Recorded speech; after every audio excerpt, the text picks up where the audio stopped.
Hello and welcome to Between Friends. I'm Eileen Roach, co-founder of Dime and a longtime embroiderer. Today's topic is shush. What is shush?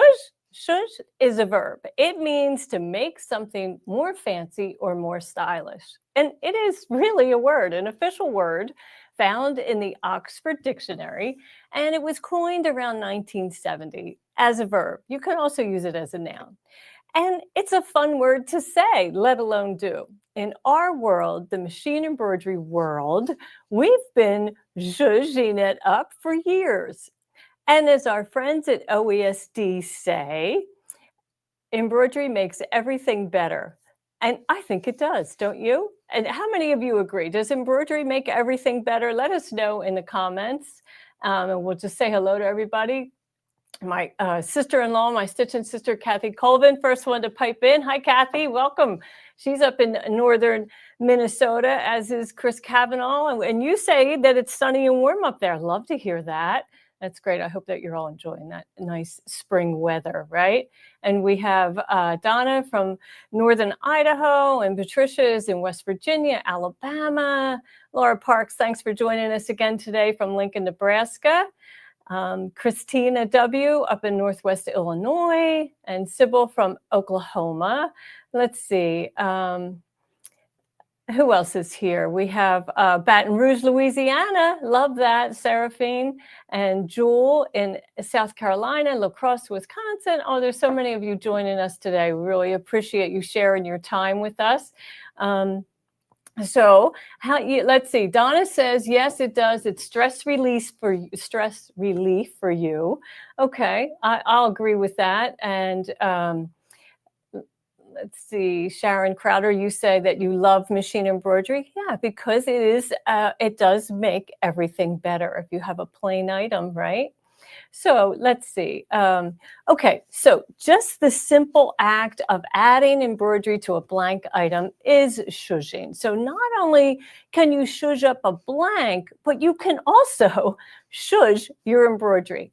And the easiest way to shush embroidery is by selecting a thread that has built-in shush.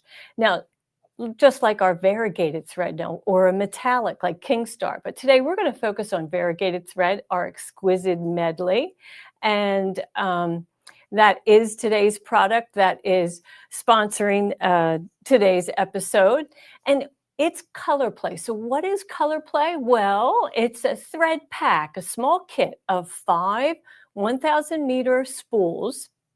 One of those 5 is the medley, and the other 4 spools are the solids that the medley are made from.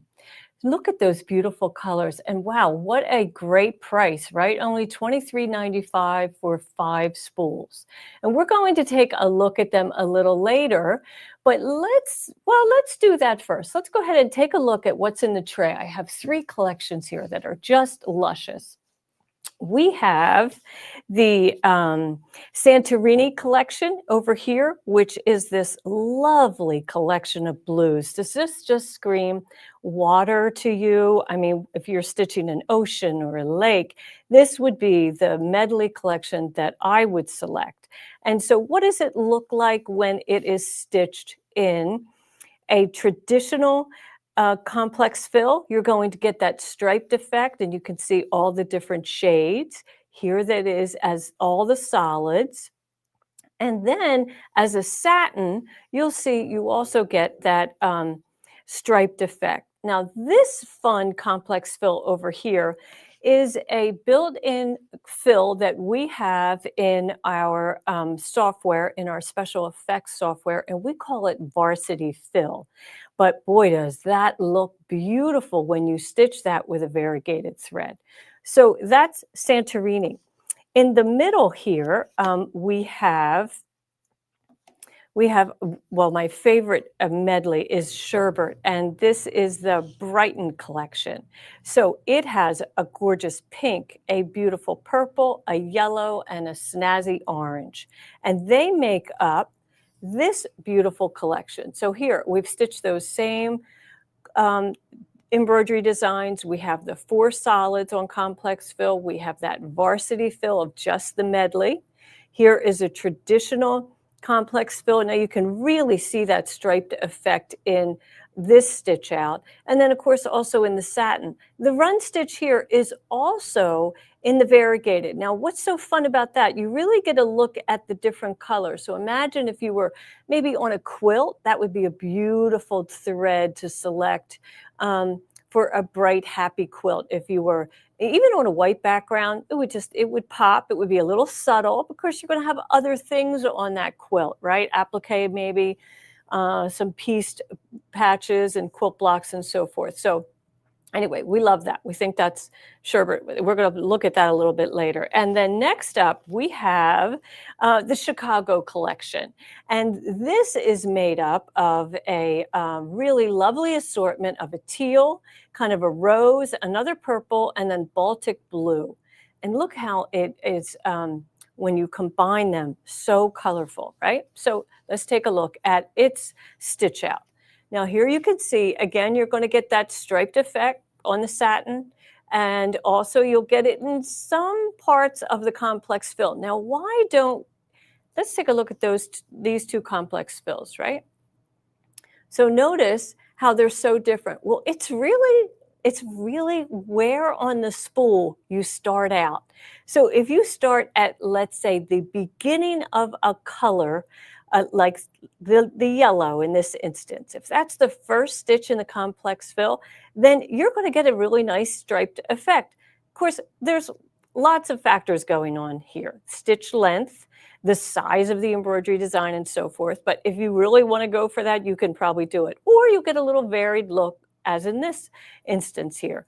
But as you can see, again, that varsity fill really plays with splattering the colors around the complex fill. That's why I like that so much. It makes a beautiful water effect, like in the Santorini. If you're going to do that on a leaf in some of our green collections, or even kind of an amber brown. Let's see, we have some others here that we can show you.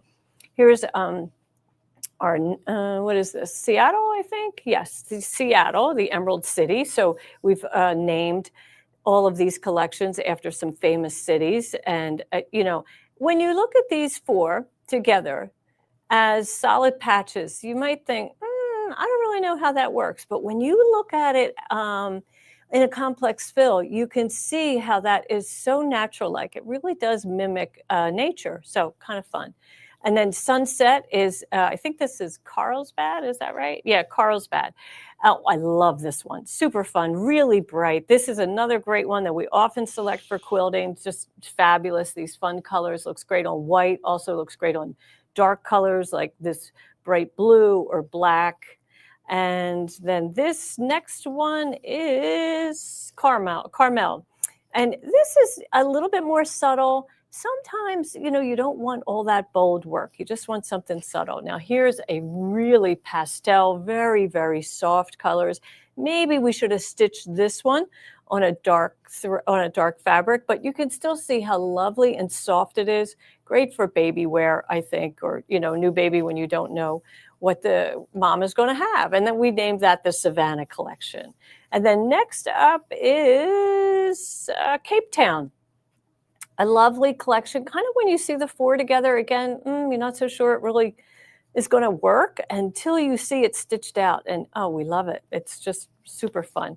We have some others. So, Fresh is, and what town is that? That is Monterey, of course. I should have known that. Monterey. Look at that. Now, talk about summer. Boy, these are some of my favorite colors, this yellow and kind of the green tint and that soft green here and a little bit of aqua. And imagine these two together. Really nice. Very, very nice.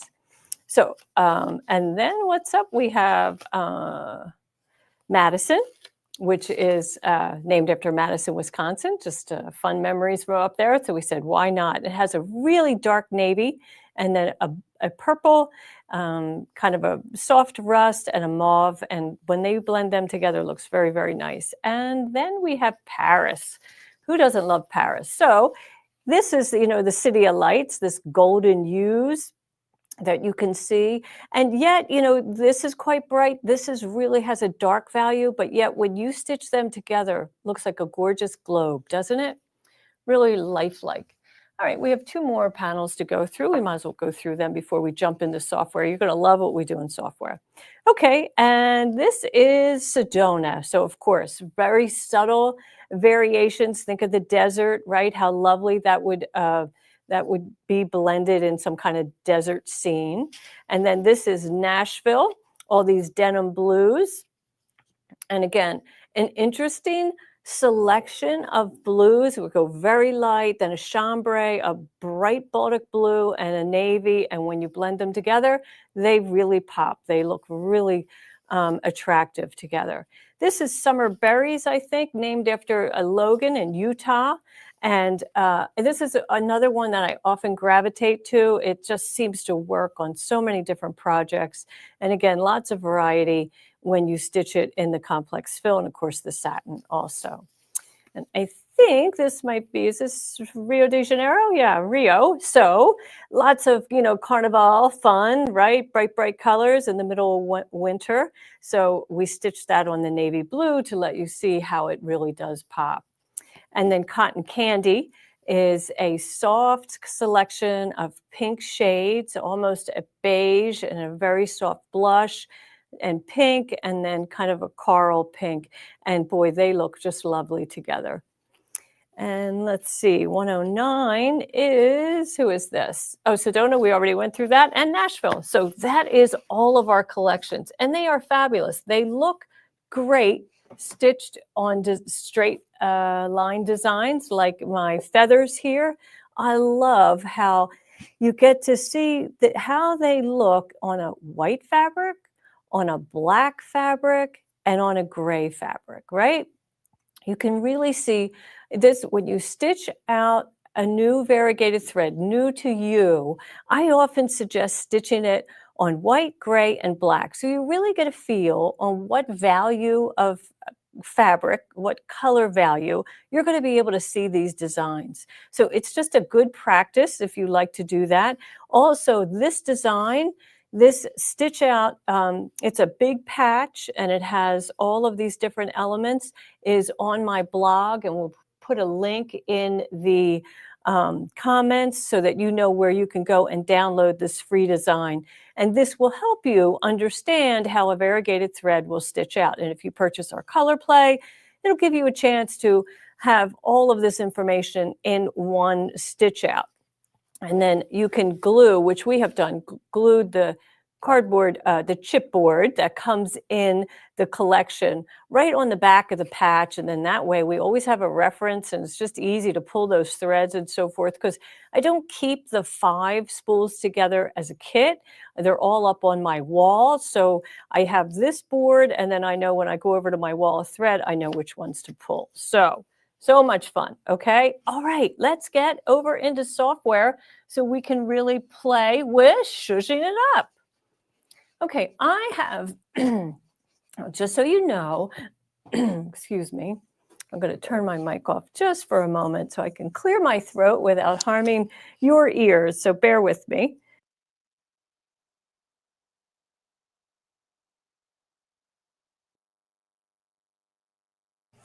Okay. Sorry about that.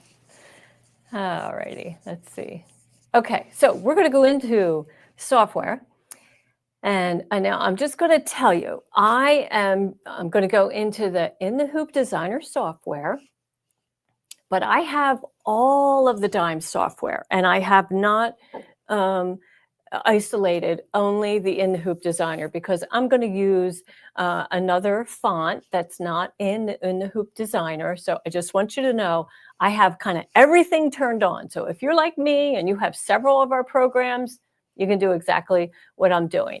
If you only have In the Hoop Designer, then you can do everything except this text that I'm going to show you. So, okay, we ready? There we go. Okay, we have a new design. Oh, I got to switch over here, and I'm going to go right into the wizard, right? That's a little hat there, and I'll select it, and I'm going to select open from the templates.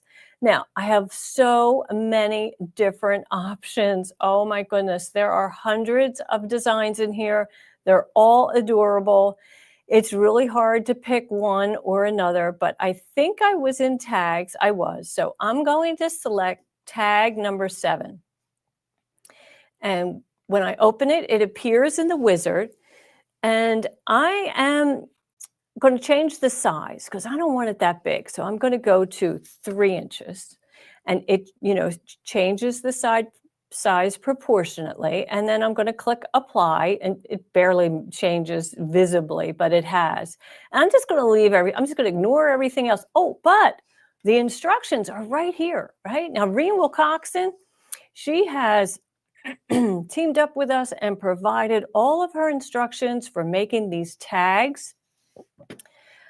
She's showing it as a gift tag, like on a wine bottle, but I'm kind of thinking this is luggage tags for a group of bridal party, right? Several different ladies. So I'm sorry that this loaded at the end of the instructions, but it right here, it's telling me stabilizer that I need, what kind of fabric, am I going to use foam, that kind of thing. So it's walking me through all these different steps, right? So I have that. I can come back to it at any time. And I don't really need that right now. So now let's go back into software and click apply and click OK, and it appears on the screen. And I know that I don't want that season's greetings. I'm going to get rid of that. And I also don't want the quilting. So I'm selecting it and I'm getting rid of it. I'm just hitting delete on my keyboard. Let me turn this into a 3D so you can see what's happening. And I'm not going from our house to yours. And I want to see what's selected, but it loads in with that really pretty motif design that's going to stitch on top of my satin. That is shushing it up for sure. I could leave that in there if I wanted, but truth be told, I don't really like that. So I'm going to get rid of that. I just hit delete. I don't need both buttonholes. So I'm going to delete one. The other one is selected. I'll use my rotate right or left and hit it twice. And then I'm going to move that to the center of the design. And now I want to add, I want to add an eyelet over here because this buttonhole I'm going to use for sliding a ribbon through. But I might want to add another type of adornment over here. So the easiest way to do this, super easy. Now I could, use the ellipse tool to, let's do that. Let's go ahead and draw this circle. Oh, look at that. That's not a circle, right? So what I'll do instead is I'll hold down my shift key and drag the cursor. And now I have a perfect circle. I'll select that and I'll click on steel. And now I have an eyelet, right? Okay, so next thing I want to do is I want to add some text. So I'm going to click on the text tool, click in the center. Oh, and I already have my ColorPlay font selected. Now, why are you seeing so many fonts in my software?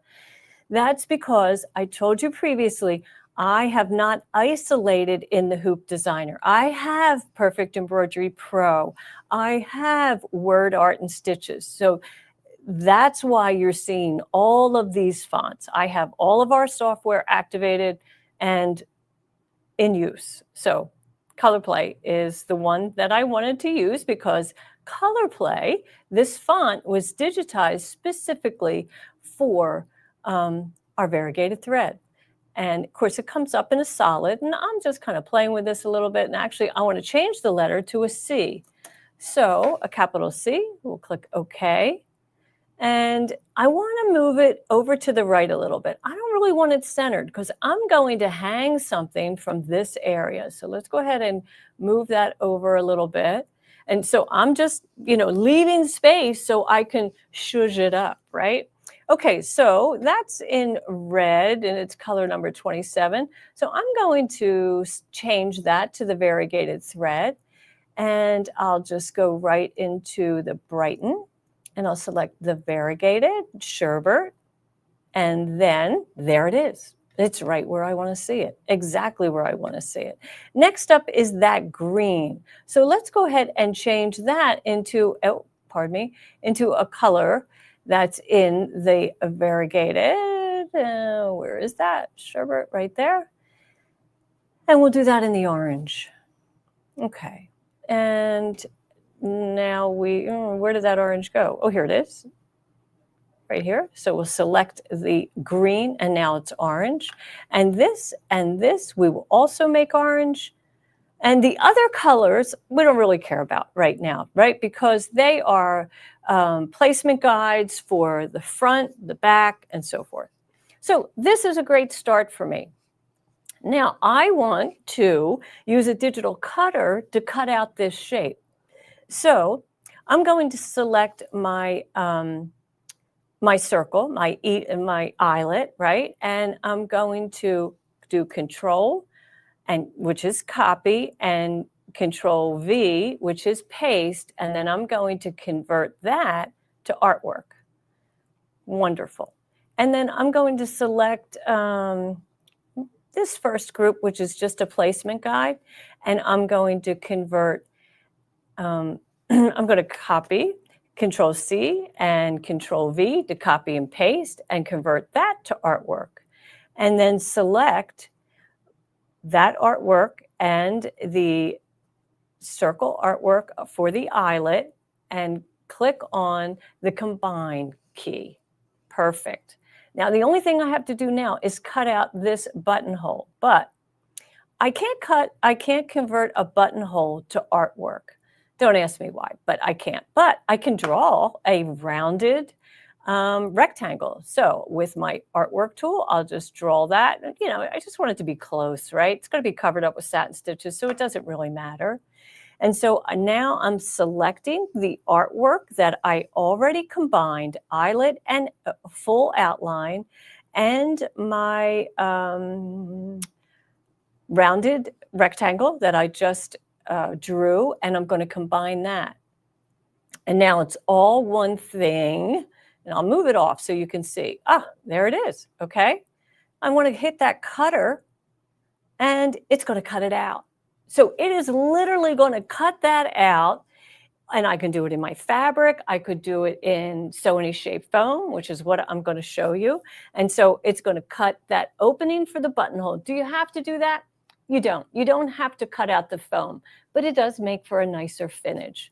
And you don't also have to cut out for the eyelet, because I have a really great tool for later, but I did cut it anyway. So now let's go over, and then I'm going to click save or send it to my cutter, and blah, blah, blah, all that. So now I'm ready. I don't need that artwork anymore, but I am ready with this design, the whole thing, to go to the machine and stitch it. So let's go ahead and let me clean up all these beautiful threads that we have here. I'll move them out of the way and then bring in my first tray so I can show you what we started with, right? So here is my my sew-any shape foam that I started with, just a square. And I cut it on my digital cutter. Oh my goodness. That's adorable already. I haven't even done anything to it. I love that little opening. Kind of looks like a cookie, right? It's just adorable. And all I needed was 2 pieces of fabric that are, 3.5 inches. That one's probably a little skinny, but not horrible. I mean, it would work. It's big enough. So you don't even need charm pack size. They're small. They're perfect. Okay, so we're going to stitch that on water-soluble stabilizer, not the film type, but our sew and wash, which is a kind of a mesh type. And I've already stitched that. Now here you can see that I've stitched it. I haven't trimmed it all the way, but I've stitched it down. Now this was my first sample, and it had that decorative stitch on top of the satin. And so you can see it wasn't really my favorite. So that's why in my finished ones, why I deleted it. So let me kind of get some of this out of the way so I can show you where we're going with all this. Oh, I do. Yeah, but I have water here. So I'm going to need water to show you how to trim all this. So my Gloria in my ear, she's in my ear. She said, "Don't you need water for this?" And we didn't bring the water. And I don't have a bowl. We always have 4 bowls here. Yeah, they should be on the white cart, but they're not on the white cart. Well, maybe they are. No, they are. They're just hidden. Okay, is it just like home for you folks? Just like home, right? Things like this happen at home all the time. So I'm just going to steal some of my drinking water. I don't need much, just a little bit, just a little bit. And first thing we're going to do is trim this down. So I have nice scissors here, and I'm going to trim as close as I can, right? We're going to get really nice and close. We don't want to snip those satin stitches. That's really key. Don't want to do that. We're just going to get in as close as, pretty close, and you don't have to overthink this, right? You don't have to, measure and make sure you're an 1/8 of an inch, just as, kind of as close as you can get. You have some curves here and some points. And so you just kind of want to work those scissors around the edge. Take your time. Okay. And then you're going to wet a Q-tip. And this tip is in the instructions. And this is from Reen Wilcoxon. Now, I will tell you that warm water works way better than ice cold water out of a Yeti container, because that is not coming off. So maybe we can get one of our team members to bring me a little bit of hot water, which I know we have in the kitchen, or we can have in the kitchen pretty darn quick. Okay, so we'll come back to this so I can show you, because that is a great tip and it works really well, but you do need warm water, not cold water. So once you get that done, then it's time, excuse me, to work on opening up that buttonhole. So I have this little tool. It's a buttonhole cutter. Maybe you have something like that. And you just place your fabric, your item with the buttonhole on a cutting mat, and then just insert that blade and rock it back and forth until it cuts open. Now, you do want to be careful you're not cutting those satin stitches, but it doesn't take long and it can open it as best, as you can. Now, what if you don't have that? I have one that's not open. Well, you can put a straight pin right here and use a seam ripper and just slice it open, and the straight pin will stop the seam ripper from going all the way through. So alternately, that's a tool that you could use. Now, if we want to open up that little eyelet, well, our friends at OESD, have you all seen this tool? It's called the Perfect Punch, and it's a hole punch tool. Let me show you how neat it is. I'm going to use that really tiny little tip there, that really small one, but it comes with 3 different tips that are stored in the handle. So we have a 2 millimeter, a 3 millimeter, and a 4 millimeter punch that is all in one. So let me put this back on, and then we just insert that into the hole, the eyelet, and literally with just a twist, you bend all the way down and it comes right out, that easy. And it makes a perfect hole, just perfect. Now you do have to make sure that you use the right size. If I had used a larger one, it would cut my satin stitches. But boy, just having that, and the way it works, as you press down, the whole device turns just like that without a lot of pressure. And oh, it's beautiful. We love it. We really love that new tool. Okay, so now we have it prepped. Now remember, hot water is coming, so I'll come back to this and show you how easy it is to remove that with a Q-tip. And next up, we want to think about, well, what kind of trims would we add, right? We can add ribbon, most certainly, because you're going to hang this. You could add a pin. So this is, kind of like an old tie tack, but these little pins are ideal for decorating luggage tags in that fashion, because it just it's a tack and you push it all the way through, and then this protects the sharp point on the wrong side. buttons, and I love to stack buttons. I think that's so much fun, is to take two tiny little buttons and stack them together. I'm going to bring my table up a little bit more. Okay. And so that you can get a closer look at some of these little items as we work in closer work. All right. So that's what, these tweezers are here for, because gosh, these things are tiny, right? This tiny little button. But it's so nice to, to make things easier, I would sew this larger one on first and then just center this one over it and then sew that on by hand. And then ribbons come in so many different decorations, as you know. Right here we have a little polka dot. You could use the other side. It's a solid. We have a gingham. We have another little skinny polka dot. So many options. Charms are fun. Charms, pins, you name it. So what did I wind up doing? Well, here are my 4 little tags, and they're all decorated differently. So on Yolanda's, we have a lace charm. This was stitched on the sew and wash mesh type stabilizer, and then I added it to a lobster claw, which I then just threaded through that eyelet. Just super cute, right? Because I wanted it to dangle. I wanted that to be freestanding, so it needed a little finding, some kind of jewelry finding, and then to hang it from that eyelet just makes it so nice. Here is a button, but instead of a button on top, I have a bead that I added, right? So you can see that. And then on the back, it's just tied off. So, and then this is a tassel with a little charm. And I made this tassel by myself, but I made them out of our variegated thread, which I think is just a lovely accent to this little luggage tag. I just think that is absolutely adorable. And I'm going to show you how to do that. Now, they tell me I have warmish water. We're going to see if this works. We're going to see if this works. How brave are we? I apologize for not boiling water. I usually think of that ahead of time. But let's see if this is warm enough. And might not be. It might be. Well, yes, it is definitely warm enough. So let me get this under camera so you can see how easy it is, just definitely just melting away. Can you see that? Yeah.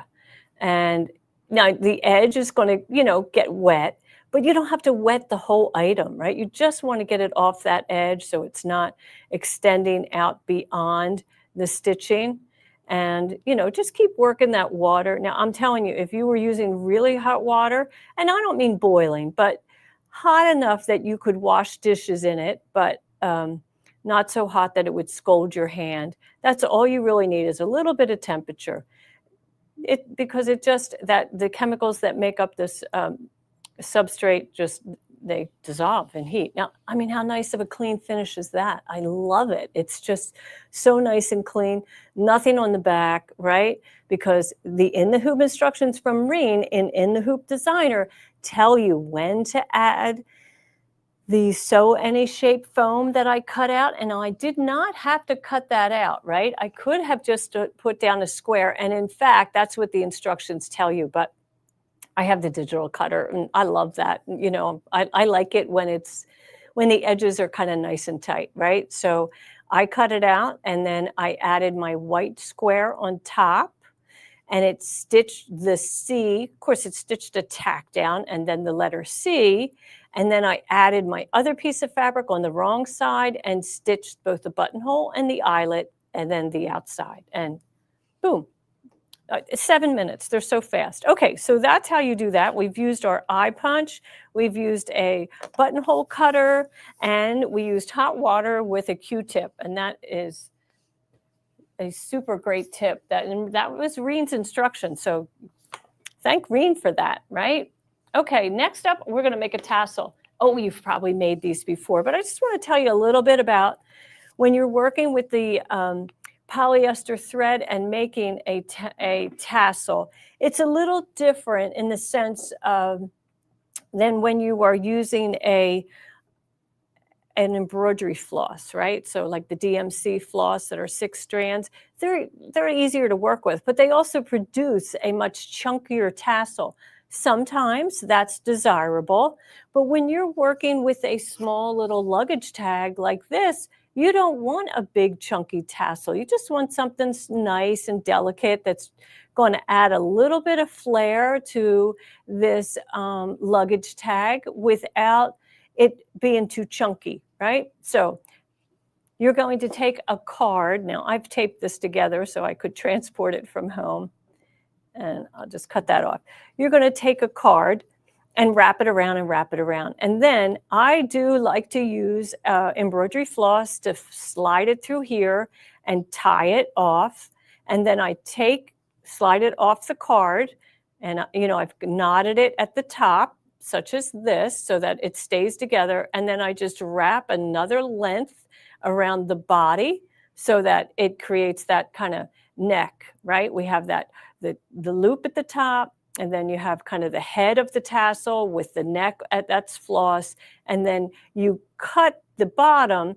A really good idea is to put a piece of tape around this or insert it into a straw so that when you cut it, it's just easy and it's all together and it's not a big mess. So super fun, super fun. Chris Kavanaugh, she says she has lots of DMC floss when you cross stitch. Yeah, we have a lot of DMC floss too. And it's nice to use them like for the loop at the top or wrapping the neck. But I do really like using that variegated thread to make tassels that are going to adorn embroidery, because so much embroidery is delicate, right? It's smaller.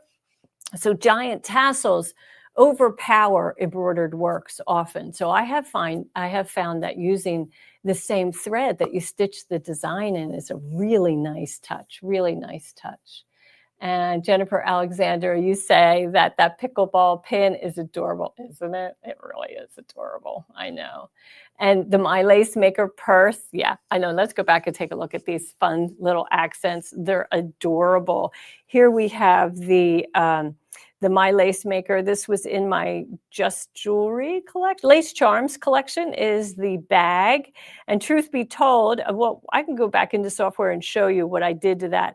I squeezed it. So, here's my space, right? Yolanda is a long vertical letter, and I just had this space here. So the original design is more square, right? And I didn't want to obstruct the letter, so I just squeezed it. We have so much freedom in our software. It's amazing. It might feel a little funny when you're in software and you're designing these different patches, because we are, traditionally, we always want to center the monogram within the space, right? But I wanted to leave space for these extra embellishments. So I'll show you what I did over in the software. We can go back to that. And let's see. Sorry. Okay, let's see. Wrong mouse. Okay, let's see. So here's Yolanda. So I actually stitched it because I was on the sew and wash stabilizer. I just stitched it all in one hooping. Look, it's just, goodness, it's 4.5 inches tall by 3 inches wide. And if I was smarter, I probably could have put my charm next to this, and then, well, not quite, could I get it into there, I can get it into a 4-inch hoop, right? Now, I love to use my, let me default over here to Perfect Embroidery Pro so you can get an idea of where I get these notes. I just absolutely love the note feature, which is right here on the toolbar. So when I click that, I can write myself a note, like for Yolanda, right? And click apply. And I had already put bag charm because, as I made several of these, I had to remind myself, okay, what's your intention? This one's obvious because the handbag is there. But notice the size of the handbag. So let's go over into My Lace Maker and select that select that handbag from the Eileen Roach collection, Lace Charms, and we don't need an eyelet. And there's the handbag, okay? So, and this one had the heart, so I didn't want that because I knew I was going to squeeze it. There we go. Now look at the difference in size. See how much leeway you have with our designs if you also use our software? Could I have used that in its original size? It's a little overpowering, right? I mean, could I make the luggage tag bigger? Sure, I could have, to accommodate it. But hey, I have all this software and I have the ability to just squeeze that. Just squeeze that. Well, actually, so how did I really do it? So first I ungrouped it and I isolated that blue. Let's find it. There it is. And I locked it. Okay. So I put the lock on it. And then I take the software and the whole handbag design and I squeeze that. And then I unlock that. Oh, where is she? I unlock. Is this it? Yeah. I unlock the little trim because I didn't want them to get skinny, right? There's the circles. They're like little, French knots, right? So if I made them skinny, they probably wouldn't stitch very well, but everything else is fine. So, and you could see how it came out. It looked really nice. Okay, so what else do we have? On the luggage tag R, I put my note in for buttons, and I actually drew circles because I thought at first I would do 3 different small buttons next to the R, but actually, so I left that space, but then when I really got, after it was stitched out and I was auditioning buttons on it, I realized they were overpowering that beautiful R in the delicate medley, right? Because that's a running stitch design. So, but the space was there for me, and that's exactly what I needed. Okay, and then here we have Linda's. So again, I just put notes in there to myself so I would know what's your intention. Are you going to put a tassel from here? Are you going to put a pin? Are you going to hang a charm? And maybe if it was and I did wind up using a pin, and I could have just eliminated that eyelet. I didn't really need the eyelet because I added that pin. But anyway, it had already been stitched by the time I decided. But they're so fast to make. Oh my, what? How many minutes? 25 minutes. I was able to do all 4, and then when they're out of the hoop, that's when the fun part starts. That's when you kind of dig through your drawers and look for buttons and charms and trims. I've been making jewelry over the years and so forth. So I have all kinds of little tchotchkes like that were fun to dig into and incorporate into these projects. So shushing is fun. It's fun to say, it's fun to do, and it's easy to do. And it really does make embroidery. Embroidery really does make everything look better. So we love that. Okay, any questions? Any questions? Let's see. Linda Johnson says, this is beyond Zhuzh. Yeah, it is. It's super fun. And it is fun to say. Chris Kavanaugh.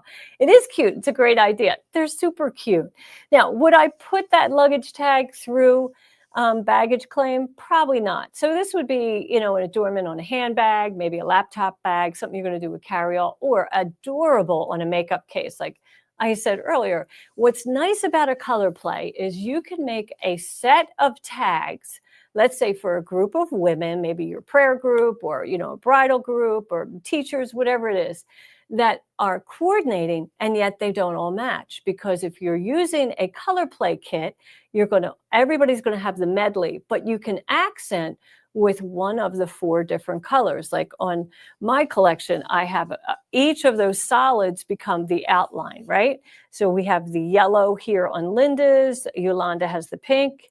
Nota Roberson, she's got the R, and Gloria Cardosa has the C in orange, and purple. So they're all different, and yet every letter is the same thread. I just think that's so fun. I just think that's really fun. Fun to do, fun to make. Mm-hmm. Let's see. They are super cute. And Linda Johnson, you say you love how versatile the software is. Marianne Dublagla, she says, I absolutely love the ease of use with Dime software. Now, truth be told, I know both of these women, Linda Johnson and Marianne Dublagla, use our software all the time. So they are really comfortable. But you know how they got so comfortable? They use it. You can't break software. And the only way to get better at it is to use it, is to jump in there and play with it. Like, for instance, if you had in the Hoop Designer software, you would open up a new design, click on that wizard, bring in whatever little project you want to work on, and just play with it. And I'll show you. I'm going to show you a couple of things. So let's go back over to software. And I'm on the wrong place. Okay. And I'm going to show you a trick. Now I am in, I'm going to draw a circle. And I'm just going to make a patch. I'm in PEP. I'm in everything right now, right? And so I've drawn a circle. I'm going to right click and I'm going to do convert to an applique. And then from applique, I can set all kinds of things. So you may not have ever even played in here. So this is the satin column tab in the properties box. And you'll see this jagged type. Right now, it's none. And we have two choices. Well, we have three choices. Well, four, right? We can keep it as is. We can add a jagged effect to both sides, or to the first side, or to the second side. So let's go to the first side. And we need to change that value. So I am really going to exaggerate this. I probably wouldn't stitch it. But if you're trying to learn software and figure out what these settings do, then do something beyond the norm. I'm going to do 12 millimeters. Look at that. Would I stitch it? Probably not. Probably not. And because it's so wide, it's going to split some of those stitches. But normally, you would do something a little bit smaller, not as drastic. Okay, so now we know that the first side is the inside.